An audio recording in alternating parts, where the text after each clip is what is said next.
Hey, Christy Bernard of ChristyBernard.com here. In this video, I'm going to be teaching you how to take photos for your small business. So whether you are doing a new website design project, or maybe you're trying to build some marketing collateral, so think ebook or flyers or business card, or you are ready to up-level how you show up to social media, which is huge for photos, this video is going to help you. I'm going to give you the top tips and tools you need, as well as the process that I use for creating photos that really speak to your brand story and add value for your customers to your business. So, before I dive in, I do want to introduce myself. I am Christy Bernard, a small business marketing specialist.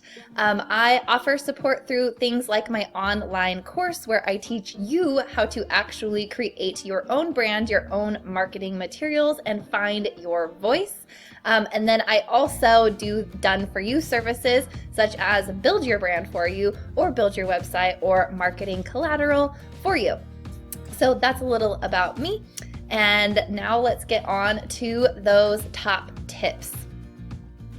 So the very first tip or concept that I want to give you today that is huge is that no matter what project you are trying to use these photos for, is to first get clear on what are these photos going to be used for. Because without knowing what the photos are going to be used for, you're going to find yourself taking extremely awkward photos that are not exactly effective. So I want you to always remember that these photos are telling a story. So whether you are a landscaping business owner and you're trying to share with your audience what a hard worker and great job you can do for them, or if you are someone like me that is a service professional and I have an online-based design business, no matter what, you have to first get clear on what is the story that you're trying to communicate. And it needs to be the story for what those pictures are going to be used for. If you are the landscaping business owner and you are trying to showcase that someone should hire you, maybe you want pictures with a shovel and in your working gear, and maybe even in the middle of a job, so someone can really visualize and see like, oh, they do have a professional business and they are hardworking and they do have jobs and they do work. It's just allowing someone to connect with that idea you're trying to get them to grasp. If you check out my homepage on my website, you will see that all of the pictures there I have tried to create with a vibe of letting people know I am a creative and I'm also a professional. So you'll find things like a phone in my hand, because that is a part of my business, is communicating with my clients and teaching my clients how to communicate with their customers. And also things like planners to establish the fact that I am a professional in my business, right? So before you start taking any pictures, first define A, what are these photos going to be used for? What project will I use them for? And B, what is it that, what's the point I'm trying to make? What is the bigger point that I'm trying to make with these photos? Or what concept am I trying to bring to life? So in sharing about this video that I'm creating right now on my social media, I know that I'm trying to share about a video that has to do with pictures. So something like using this prop of a camera may be a great way for me to take a picture to express what someone's going to find inside of that video. So this may be a prop that I could use to express that story of, hey, I created a video about pictures. You see how that comes together?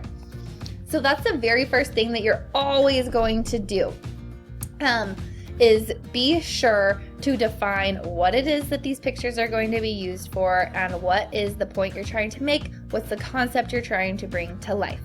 Okay, the next step is going to be to then think about, okay, I know that I'm going to be promoting this video about how to take pictures. Now, how am I going to bring that concept to life? So like I just showed you, I might instantly say, oh, I know, I can show somebody in the pictures this camera so they could easily connect with, it's a video about how to take pictures and there's a camera, right? We want to visually back up what it is we are trying to bring to life. If you are the landscaping person, maybe it might be, oh, I need a shovel and some working boots, or a picture of my work truck that's going to roll into their driveway, whatever it might be, to help you set that tone and tell that story. So that is number 2, is after you've defined what are the pictures going to be used for, what do I need to say in the pictures, what's the concept I'm trying to bring to life, step number 2 is then finding the props or the backdrops that are going to support you in painting that scene and bringing that concept to life. And this is huge. I cannot stress enough the value that comes behind showing a story to your clients with the little details. So even something as simple as the background behind you, it tells a story. And like it or not, we're always making an impression. Like when you meet someone, you are taking into consideration what they're wearing, if they're smiling, what their attitude is, what their posture is, etc. when you're making that first judgment of who they are or what they're about. So anytime someone comes across like your flyer hanging somewhere, or your website for the first time, or your social media account, it's all speaking for you. And you're not there to actually have a conversation to make way or pull in how someone feels or perceives you, right? It's all based upon appearance. It's the appearance of the website, it's the appearance of the flyer, it's the appearance of your brand and how you represent yourself. So it's really important that you are thinking through some little details to help really reassure someone of what you're all about and help them to feel really secure in knowing exactly who you are and what you are about. Okay, so we've talked story, we've talked props. Now I want to talk to you about the backdrop or setting the full scene, painting the full picture. Do take into consideration not just the props in the picture, but the entire view, what exactly is happening in the picture as a whole, and how someone is going to feel about the picture as a whole. Now comes time to actually take the picture. After we've considered everything that we're trying to bring to life, you know it's a story now, be sure to take that into consideration. Now it's time for us to actually take the picture. So let's talk about taking the picture. Obviously, a camera like this is going to give you a higher quality picture that is especially helpful for things like your website or designs where you're going to really blow up the graphic. Something like social media, it does make a difference, but it's not as huge of a difference as something on like a banner on a website, let's say, that's a real big image. So you have a couple options. If you do not have access to a fancy camera, you can go ahead and take pictures on your own with your own camera. This is how I do pretty much everything you see on my website, and then I fill in the blank with some stock photos as needed for the higher quality stuff. And when you are taking pictures by yourself, you can either have a friend or a spouse take them, or you can actually completely do this on your own with something as simple as this little tripod here. I found one on Amazon.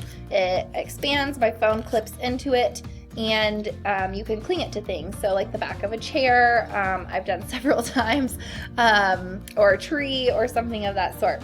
Now what's awesome is that usually comes with these, and make sure that you find one that does, is this remote clicker. It Bluetooth connects to your phone and you can control the picture from a distance.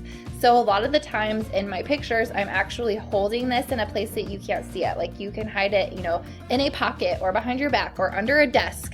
Under a hand that's under a leg or something like that in your pictures. And this allows you to 100% take your pictures on your own. You don't need a friend, you don't need a spouse. You can do it on your own time. The perk of that is that I think it helps my personality come out when I'm taking the pictures on my own. It feels a little less cheesy and awkward because someone's watching you, and you can really step into your personality and having fun in those pictures. So that's for sure an option. And if when it comes time for designing your website or different areas of your brand and those pictures when they blow up just aren't the best of quality, that's not a huge deal because we can always swap out for stock photos that have been taken with a professional camera for those places where they become problem areas. Also, you can have the option of hiring someone to take these photos for you, which is obviously the very best option, but it is not always the most affordable option for everyone. So it is not a make or break deal. I highly suggest having a professional photographer help you However, you do not have to have that. Now, I will say that everything I just taught you in the first parts about considering things like what you're wearing, considering your props, considering your background, considering the story you're trying to tell, the concept you're trying to bring to life, you need to know all of that for helping your photographer and taking the best pictures for you also. Because your photographer doesn't fully know the concept that you're trying to bring to life unless you share it with them. And you are likely going to be the one that is going to be picking out the props yourself, and the dress apparel and the where you would like the photographer to take the pictures is likely going to happen on your own. So it is really important to take all those considerations in, even if you are hiring a photographer. Now, the last thing that I wanted to teach you, which is going to switch away from my face, bye-bye, we are going to go over into my phone. I'm going to show you how you can edit pictures. It's the exact same editing routine I go through for things like flat lays, so just of images, which this video will show you, or for my face, I go through the exact same adjustments to the light and dark and contrast and all that good stuff in the pictures either way. So I'll see you in a sec. So I'm now going to show you how to edit the photos. This is a flat lay that I took, and it's a little bit on the dark side, so I thought it would be a great example. So what I do is I click edit, and then I go down to this circle with all the dots around it. It may look different on your phone, but you're going to look for those settings that allow you to adjust. So I always turn up the brightness, and then I go to the brilliance and I turn that up. I go to the exposure, and this is where you want to keep going as far as you can, and you don't want to white it out, but you know, I'll show you. This is all the way, so now I've lost the picture. But you want to do it as far as you can to get it as brilliantly white as you can. I always turn up the highlights. I always go down with the shadows, only a little bit. And the brightness you can really crank as well. And then the contrast, when it's a picture of your skin, when you go down in the contrast, it makes it a little bit sharper, just smoother looking. And that is what I do. Then I do done. And then you can also crop. You can crop in Canva if you want, or you can crop on your phone. And I just crop it and choose done. Okay, so now you saw how to edit. The last tip that I wanted to give you is that not every picture has to be of your face specifically. Be sure to take into consideration some variations in the pictures. Take some up close, take some from a distance that capture more of the background or the scenery and you within them. Take some of just the tools that you use or just the items that you use on something like a big poster board like you just saw in that last video as well. Just consider how you can really tell the story visually from different angles and in different ways, but in a way that someone can really connect to the fact that you thought through your business, you thought through this message to them, you care, you are a professional, and they can really trust you and your work. So that's all for this video. I hope that was helpful for you in your own DIY photo journey. And best of luck to you, your brand, and your business. If you would like to learn more, be sure to check out ChristyBernard.com. I got tons of free resources there for you, as well as other ways that I can support you. See you soon. Bye for now.